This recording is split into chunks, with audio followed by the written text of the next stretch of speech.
Alhamdulillah wa syukurillah wa la hawla wa la quwwata illa billah. Wassalatu wassalamu ala Rasulillah wa ala alihi wa sahbihi wa wala. Rabbi shrah li sadri wa yassir li amri wahlul 'uqdatam min lisani yafqahu qawli. Amma ba'du. Bapak Ibu yang dirahmati Allah, alhamdulillah kita bisa ngumpul lagi, mengaji lagi apa yang Allah dan Rasulnya sudah tinggalkan, yaitu agama yang Allah sudah pesankan untuk fisil kafah. Masuk Islam itu menyeluruh, jangan setengah-setengah. Maka maknanya kita harus senantiasa belajar. Dan yang kita pakai adalah kitab hadis Arba'in An-Nawawi, dan kita sampai di hadis yang ke-44.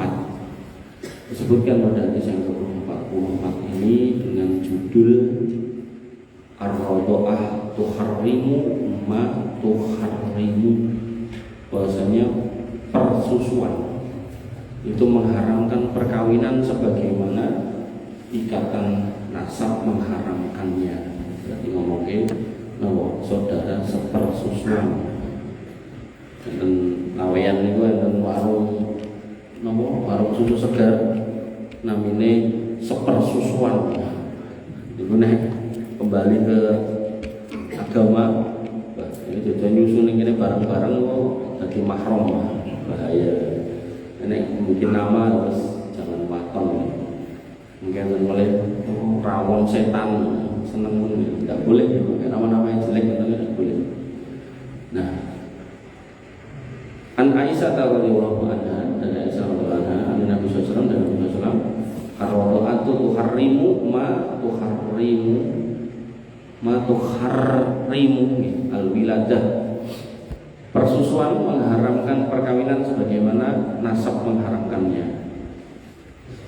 Adik, kakak, yang lahir dari orang tua yang sama, baik satu maupun dua-duanya, tunggal pak, tunggal mbok, maupun tunggal pak mbok, maka hukumnya haram nikah selama-lamanya.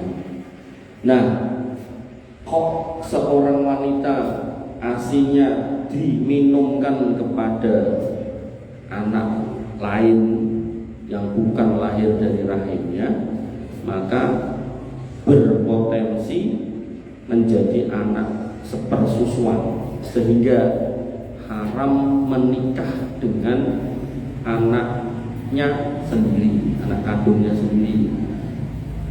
Maka hadis ini adalah kaidah besar dalam bab mahram dan larangan menikah dalam Islam. Maknanya jika dua orang menjadi saudara karena menyusu, minum ASI pada wanita yang sama, satunya anaknya, satunya anak orang lain, maka hubungan itu sama kedudukannya dengan saudara karena nasab. Artinya orang yang haram dinikahi karena nasab juga haram dinikahi karena sepersusuan. Makanya mungkin kan biaya setel itu, asinya itu turah-turah sampai luber-luber. Dia dari botol dilebok ke kulkas, terus ditawar ke medsos, untuk duit. Jadi dia sudah menghayati dirinya kayak sapi perah. Niku, kalau mau melakukan seperti itu boleh dengan syarat kudu cetok siapa yang beli, rumahnya mana, terus diminumkan kepada siapa, harus clear. Karena nanti suatu ketika ketemu, itu sudah haram menikah. Ya, nggak boleh. Makanya anak sepersusuan. Pengen sih orang itu tadi kulkasnya dibuka, dipoto, asin itu ukeh. Nah, maka di sini adalah pijakan utama dalam fikih rodoah tentang menyusui pada mazhab yang empat, yaitu Hanafi, Maliki, Syafi'i, Hambali. Nah, Bapak Ibu dan Allah, yang pertama terkait dengan rodoah persusuan. Maka rodoah maknanya adalah seseorang bayi meminum air susu perempuan selain ibunya, atau meminum susu yang berasal dari tubuh perempuan tersebut dengan syarat tertentu. Dalam fikih, rodoah memiliki hukum: satu, membentuk hubungan mahram; dua, menimbulkan larangan menikah; tiga, menyebabkan hubungan kekerabatan, yaitu ibu susu, saudara susu, bibi susu. Nah, kemudian tetapi tidak menimbulkan kewajiban nafkah atau tidak menimbulkan waris. Jadi misalnya ibu dia sing nyusoni niku ibu persusuannya, niku nek sedo nggih terus mboten iki tak waris iki tinggal waras persusuan ada. Makanya Bapak Ibu dan Allah Subhanahu wa taala tuharrimu mengharamkan, yaitu mengharamkan untuk menikah. Sebagaimana nasab mengharamkannya. Maknanya seorang laki-laki tidak boleh menikahi perempuan tertentu karena nasabnya seperti ibu kandung, kakak kandung, maka karena sebab persusuan maka juga diharamkan terjadi pernikahan. Ma tuharrimu al-wiladah, sebagaimana haramnya nikah karena nasab. Maksud wiladah di sini yaitu hubungan nasab yang menjadi sebab seorang itu bersaudara. Wiladah itu artinya kelahiran. Jadi paribatannya sama-sama dari orang tua yang sama, atau bapak yang sama, atau ibu yang sama. Apalagi bapak ibu yang sama, maka itu haram menikah selama-lamanya. Nah, justru yang boleh, ning banyak orang tidak tahu. Niku nek umpami ya, enten rondo, beto, putra, jalet, enten dudo, beto, putri. Niki jane rondo kali dudone nek nikah. Niki jane anake sak dinikahke entuk. Karena bapak ibuke beda. Dan wallahu alam hikmahnya menurut saya itu malah luwih ngreketke merangketke ini pula ngeraketke hubungannya si bapaknya dan ibunya yang duda dan janda itu. Dengan catatan ya umure cilik-ciliknya kan iki gitu ya. Jadi banyak orang tuh udah tahu nek dinikahnya gitu terus wah iki berarti dulur kayak kok nikah. Akhirnya ten omah niku ya kaya dulur kandung, sing wedok ya ora hubungan, sing lanang ya ngoten niku. Itu enggak boleh. Jadi anak tiri ketemu anak tiri itu bukan mahram ya. Terus nek perempuan sudah haid ya harus pakai jilbab. Laki-laki nggih keluar masuk kamar mandi ya pakai baju ora terus nawon ngapunten namung sing pangan tok ngoten niku ya bener juga ya.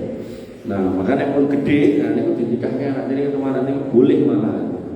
Kecuali adalah si rondone niki gadah bayi, dudone tinggal mati nggih gadah bayi, bayine disusoni kalih si istri sambung ini jadilah anak sepersusuan. Tidak boleh nikah berarti. Betul ya? Nah, mudah-mudahan bisa dipahami. Maka Bapak dalam Allah, segala pihak yang haram dinikahi karena hubungan darah juga haram dinikahi karena hubungan persusuan. Imam Nawawi mengatakan ar-radha'ah yusbitu jami'al muharramat minan nasab. Yang namanya sepersusuan menetapkan semua keharaman pernikahan sebagaimana nasab. Jadi nasab itu nek adik atau mas atau mbak ibu tidak boleh nikah selamanya, tidak boleh selamanya. Persusuan nggak sama. Nanti ada yang berpendapat singkat itu dinikah ini sing nyusunnya bareng-bareng, bukan di semuanya. Jadi misal niki si A, niki si B, mbok niki, niki kali nyusun niki, lah kok iki dulu mbak dulu mas ya apa jadi saudara sepersusuan. Termasuk nopo niku, termasuk bapaknya ini, dia juga bapak sepersusuan, jadi mbah sepersusuan. Makanya nggak boleh dinikahi. Tapi nek anak angkat boleh. Nek anak-anak buatan nyusoni. Jadi misal ya, contohnya, misalnya ini suami, istri ngangkat anak, kadang di anak ngangkat anak. Nah, lalah anaknya wedok lah, coba ini nanti gede. Nah, terus akhirnya kamu dan sing kakung kersake dinikah boleh kalau anak angkat. Makanya jadi yang angkat anak harus tahu tinggi ini. Terus niki sing wedok niki wis gede pangkon karo pak niki ya gak boleh. Niki bukan mahram. Lah nek pen dadi mahram pripun? Garwa jenengan kan derek program napa mengeluarkan ASI napa enten. Jadi enten program niku mbuh pripun carane mungkin disuntik-suntik hormon napa wonten 6 bulan niku nglakoni niku mengke saged keluar ASI senajan randuwe bayi. Nah, nek medal asine niki anak angkat disusokke mriku. Mungkin nek dadi anak persusuan nih haram dinikahi garwa dan si laki-laki di rumah tangga itu. Ngoten nggih, musing ngoten niku. Apa yang benar Allah Subhanahu wa taala banyak orang tidak tahu rumus akhirnya dia berantakan. Nah, termasuk yang tidak boleh dalam anak angkat itu ngeten. Niki anak angkat itu mesti di Pak Libo. Nah, Pak Boe dicoret terus didaku anaknya Pak ini kali Boe niki. Nah, ini nggak boleh menghapus nasab awal itu tidak boleh dalam Islam. Jadi tetap ini anaknya si orang itu, orang ini, nah, ini cuma bapak angkat. Tidak apa, tidak usah malu, tidak usah apa, tidak masalah. Nah, nanti nek nikah dikembalikan ke orang tua kandungnya. Atau nek orang tua kandungnya nggak ada, maka pakai wali hakim. Bukan malah nganggo pak ini. Kadang niku nekat nek pak ini, kakak, kuwi anakku, ning akte yo, kuwi anakku. Akhirnya dinikahke secara negara sah, tapi secara syar'i nggak sah kalau bukan walinya. Makanya Bapak rahmatullah, ini fikih yang sederhana tapi bahaya kalau sampai nggak paham. Karena nanti kalau yang menikahkan bukan orang yang sah, hubungan suami istri dia dengan pasangannya terhitung zina. Dan niku nek misal sebulan ping 10 ya dari kepingin niku nek 20 tahun yang pinten niku zina nih. Makanya termasuk nanti anak turune. Nah itu anak turun yang tidak bisa dinisbatkan pada bapaknya karena lahir atas ikatan pernikahan yang dibatalkan syariat karena tidak terpenuhi unsur walinya. Makanya Bapak Allah, ini pikir sederhana yang harus dengan kenal paling boten dengan harus tahu, jangan sampai dengan tidak tahu. Kemudian kaidah fikihnya yuhramu minar radha'ah ma yuhramu minas nasab, haram karena sebab persusuan, maka itu sama halnya haram karena sebab nasab. Maka siapa saja yang menjadi haram karena radha'ah, maka jika seorang bayi laki-laki menyusu dari seorang perempuan, maka menjadi mahram kepada ibu susuannya. Misalnya tentang lanang nyusu dari seorang wanita, berarti ini ibu ini mahram. Kemudian kepada ayah susuannya ini mahram, ayah yang sah. Ini kan lanang ya, tetap untuk nikah kalau ini ya lanang. Nah saudara susunya berarti Mbak Yuni adik ini anak-anaknya si ibu ini semuanya jadi mahram semua. Bibit susuan adik kakaknya si yang nyusun ini semua jadi mahram semuanya. Kemudian keponakan langsung dari ibu ini, nah maka itu juga menjadi saudara sepersusuannya. Kemudian berikutnya, kalau perempuan yang menjadi haram dinikahi karena radha'ah, jadi ini misal bayi perempuan, maka yang haram selamanya yaitu ibu susunya, neneknya, anak perempuannya, saudara perempuannya, bibi dari bapak susuannya, bibi dari ibu susuannya, cucu perempuan susuannya, keponakan dan seterusnya. Maka yang haram sementara yaitu mahram ghairu mu'abbad, yaitu istri saudara susuan. Jadi ya, niki saudara susuan, lanang kali lanang. Nah, ini saudara susuan. Kurang aja. Nah, terus si saudara ini punya istri. Niki dereng nikah. Nah, sementara si istrinya berikatan dengan saudara sepersusuannya, maka dia harus menghargai si istri ini sebagai istri dari si saudara sepersusuannya. Tapi kok suatu ketika pegatan gorgone saudara sepersusuannya jadi rondo, dinikahan sama. Mirip kados ngeten. Kula gadah bojo, bojo kula gadah anak, gadah adik wedok. Maka selama saya nikah dengan istri saya tidak boleh menikahi adiknya. Lah kok misal istri saya meninggal, itu buat tentu lagi kita mati mungkin. Misal meninggal atau kemudian saya cerai, alhamdulillah, gitu kan, maka saya boleh menikahi adiknya. Sehingga tidak boleh dikumpulkan adik atau kakak dalam satu pernikahan bersama dengan seorang laki-laki. Nah ini juga gitu, selama dia masih menikah dengan wanita istrinya itu, maka si istrinya ini adalah saudara sepersusuan dari sementara dari si laki-laki sepersusuannya ini. Tapi nek begitu sudah cerai, maka boleh dinikahi. Nggih, apa benar Allah Subhanahu wa taala saat ini syarat disusoni ben bisa menjadi saudara sepersusuan. Pertama, usia bayi kurang dari 2 tahun. Dalilnya Quran surat Al-Baqarah ayat 233 disebutkan tentang menyusui haulaini kamilaini. Menyusui itu 2 tahun penuh. Sehingga agar bisa menjadi saudara sepersusuan syaratnya 2 tahun umurnya. Nah, kemudian yang kedua, susunya berasal dari pernikahan yang sah. Perempuan punya suami atau pernah hamil, jadi bukan susu sembarangan. Kemudian yang ketiga, susunya masuk perut si bayi, artinya benar-benar ditelan melalui mulut atau kemudian melalui dot atau botol atau kemudian alat-alat tertentu sampai masuk. Nah, sekarang tentang jumlah apa istilahnya? Jumlah susu yang masuk. Madhab Maliki dan Abu Hanifah menyebutkan bahwa sedikit atau banyak tetap masuk dalam peluang menjadi saudara sepersusuan. Tapi nek mazhab Syafi'i dan Hambali, maka 5 kali penyusuan sempurna. Penyusuan sempurna ini yang nyusu nganti warak. Cara bayi itu diteteki terus nganti gumok, turu. Warak niku berarti to. Oke. Mana bayi ini gede kayak Pak Joko ya warak-warak. Bayi cilik niku lho, 2 tahun. Nah, maka Bapak Ibu dirahmati Allah Subhanahu wa taala, nek dengan nopo istilahnya meresapi yang saya sampaikan, berarti nanti ada hukum. Ngapunten nggih. Iki rada tamu ya, cilik-cilik. Berarti apa hukumnya seorang suami menyusu pada istrinya? Nah, Pak Joko. Dadi anake ora. Pak Joko iki jawab. Sing cilik-cilik mburi sampean iki urung nikah. Urung nikah kok masih tang urung. Iki wae Pak Joko wae. Oh, nggih. Jenengan nek nyusutin garwane. Kira-kira jadi persusuan apa enggak? Kan sudah tak jelaskan, walaupun secara tidak langsung itu ada loh kandungan hukum itu. Anak angkat lah. Pripun Pak Joko? Loh, lah apa nek wareke jenengan? Ora nek wareke to.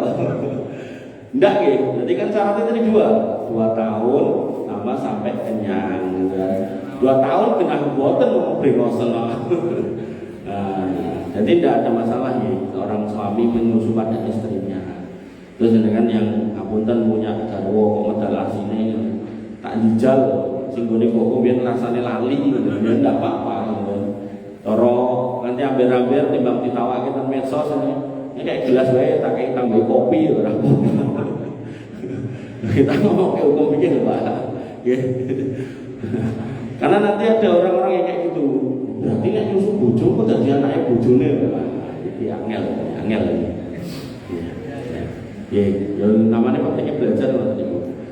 Maka masalah khilafiyah, namun ini tidak mengubah kaidah hadis bahwasanya saudara sepersusuan mengharamkan menyebabkan haramnya seseorang dinikahi seperti ikatan nasab.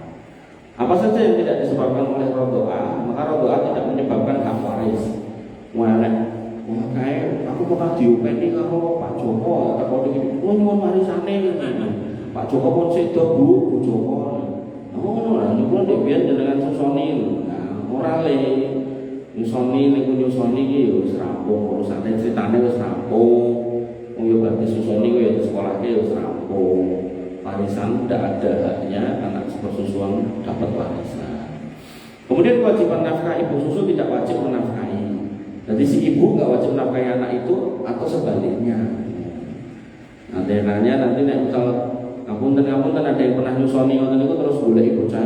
Kowe kelingan ora, biyen tau tak susoni. Kowe kudune bukti karo aku, ngoten nggih.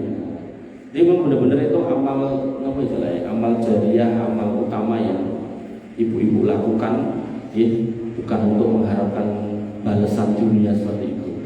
Kemudian yang ketiga, wilayah nikah ayah susuan tidak otomatis menjadi wali nikah. Wah, aku bapak susune tak walenane, tidak boleh. Nah, kemudian yang keempat, nasab dan marga tidak boleh dirubah. Anak tetap dinasabkan kepada anak kandung. Ini kayak anak angkat mau. Jadi ada yang ngumpul anak yang nggak boleh diganti. Si A, B, Joko, padahal itu anak Pak Joko, tidak boleh. Makanya kemarin saya itu ada teman sing WA, Mas, iki aku ditawari ngopeni bayi, anaknya dulure bojoku. Di SMP meteng lahiran minggu kas lahir. Wah, aku dijelaskan tentang adopsi dalam Islam. Oh iya, aku tak jelaskan. Jadi aku jelaskan. Maka Bapak Ibu dan Allah Subhanahu wa taala, yang paling aman ketika dalam adopsi ya anak itu datang sudah bawa surat. Surat apa? Ya surat lahir atau lahir juga. Ini anak sapa pun jelas. Jangan dihapus, jangan diganti, jangan dirubah. Biarkan seperti asalnya. Kita ngomongkan syariat ini. Tapi nek ngomongkan hukum positif, memang boleh dengan ngajukan ke pengadilan ini janji anakku boleh. Tapi ya tadi itu akan merusak tatanan ketika dengan menikahkan itu. Tidak bisa Pak. Makanya Bapak Ibu dan Allah Subhanahu wa taala paling aman niku nggih kembali kepada agama Allah, kepada syariat. Oke. Nah, kemudian harap mahram hanya untuk pernikahan, tidak berlaku hukum lain seperti hak nafkah. Jadi kalau misal dia masih kesulitan finansial terus, Pak, Bu, jenengan harus berbuat adil. Lah apa Mas? Nduk. Lah iku putra-putra jenengan kei duit, jenengan kei apa istilahnya modal. Lah kula nggih kedahe diparingi. Lah kose kae anak kandungku, kowe anak sepersusuan wae. Umpama kowe njaluk tak kei, ning nek kowe njaluk padha kaya anak kandung yo gak iso. Wonten nggih, niku nek jenengan mboten kersa maringi, tapi nek yo tak kei padha, ning ilingo yo nek kowe iki dudu anak kandung. Dadi iki tak kei pinangkane mergone aku duwe. Karena nanti khawatirnya pas ra duwe niku lho. Ra duwe terus ngoyak padha. Niku jenengan akhirnya mendolimi si kandung. Ngoten nggih. Jadi jangan sampai kita salah kaprah berbuat baik sama anak orang, sama anak sendiri malah bukan adil, tidak bagus. Nah, hikmah besar dari hukum rodoah yang pertama menjaga garis keturunan nasab agar tidak campur baur antara hubungan biologis dan hubungan sosial.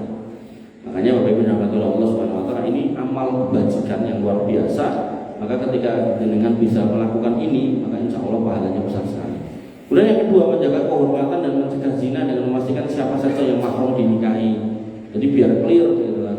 Jangan sampai kemudian nasabnya itu kacau balau merat-marit. Makanya tadi saya nasihatkan kepada yang tadi itu nawak-nawak kayak asinya, niku harus dijaluk fotokopi akte sing nyusun niku lho. Ini jaluk fotokopinya sih dikirim, nah baru dikirim. Ya berarti asiku pernah dijaluk karo wong iki sing diombe karo bocah iki. Nah, bocah-bocah niku dicatat jangan sampai nanti menikah dengan putra-putri jenengan. Nah, kemudian yang ketiga, memberi keleluasaan kasih sayang wa membuat ikatan sosial dan keluarga yang menjadi luas. Sehingga seorang muslim jangan terfokus pada aku pokoknya ini tok. Nek memang mampu berbuat lebih, monggo saestu. Nek mampu berbuat lebih, berbuat bijak yang banyak, silakan. Makanya jangan cuma fokus sama anak kita bisa bantu anak tetangga, anak saudara, itu jauh lebih baik.